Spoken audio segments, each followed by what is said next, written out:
Lamu, justice. Justice. Mvutano kuhusu usafiri wa usiku katika kaunti ya Lamu umeendelea kushika kasi, huku wanaharakati pamoja na wakazi wa eneo hilo wakikutana katika afisi za shirika la haki za binadamu la Muslims for Human Rights maarufu kama Muhuri mjini Mombasa kulalamikia kile walichokitaja kama ukiukaji wa amri ya mahakama kuhusu safari za usiku. Mwananchi anaweza kugeuka akili yake wakati wowote na kuweza kutumia sheria mikononi mwake, kwa sababu the source ya haya yatakayotokea, the source ya haya ambayo tuyafikiria sisi kama wananchi ni kama kwamba sasa wewe unayedhulumiwa jitetee kwa namna unavyoweza.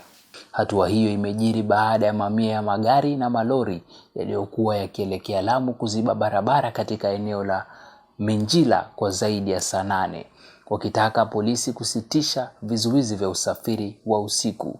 Waandamanaji hao walidai kuwa hatua za kuzuia magari kusafiri usiku ni kinyume na uamuzi wa mahakama ya Garsen uliotolewa Mei 21 mwaka 2026 ulioruhusu wananchi pamoja na magari kutumia barabara usiku.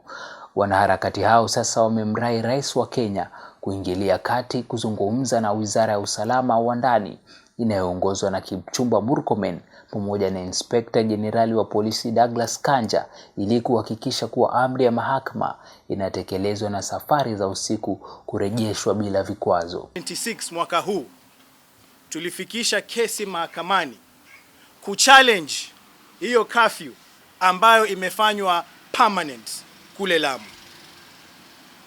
Na tarehe 21 wiki iliyopita Alhamis, koti ilikubaliana na sisi kwamba hiyo curfew kuwa hapo kwa miaka yote hiyo ni kinyume na katiba, ni kinyume na sheria na ni kinyume na haki za watu wa Lamu.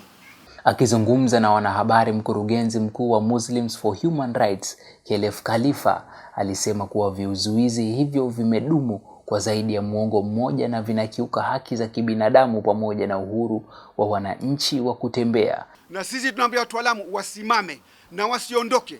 Ikiwa wamefunga leo wakae mpaka nini, wafungue hapo hapo, lakini wasifungue mpaka pale serikali waajibike.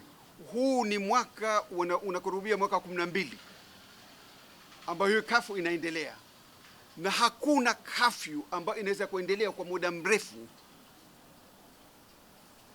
bila vifungu vya katiba na sheria.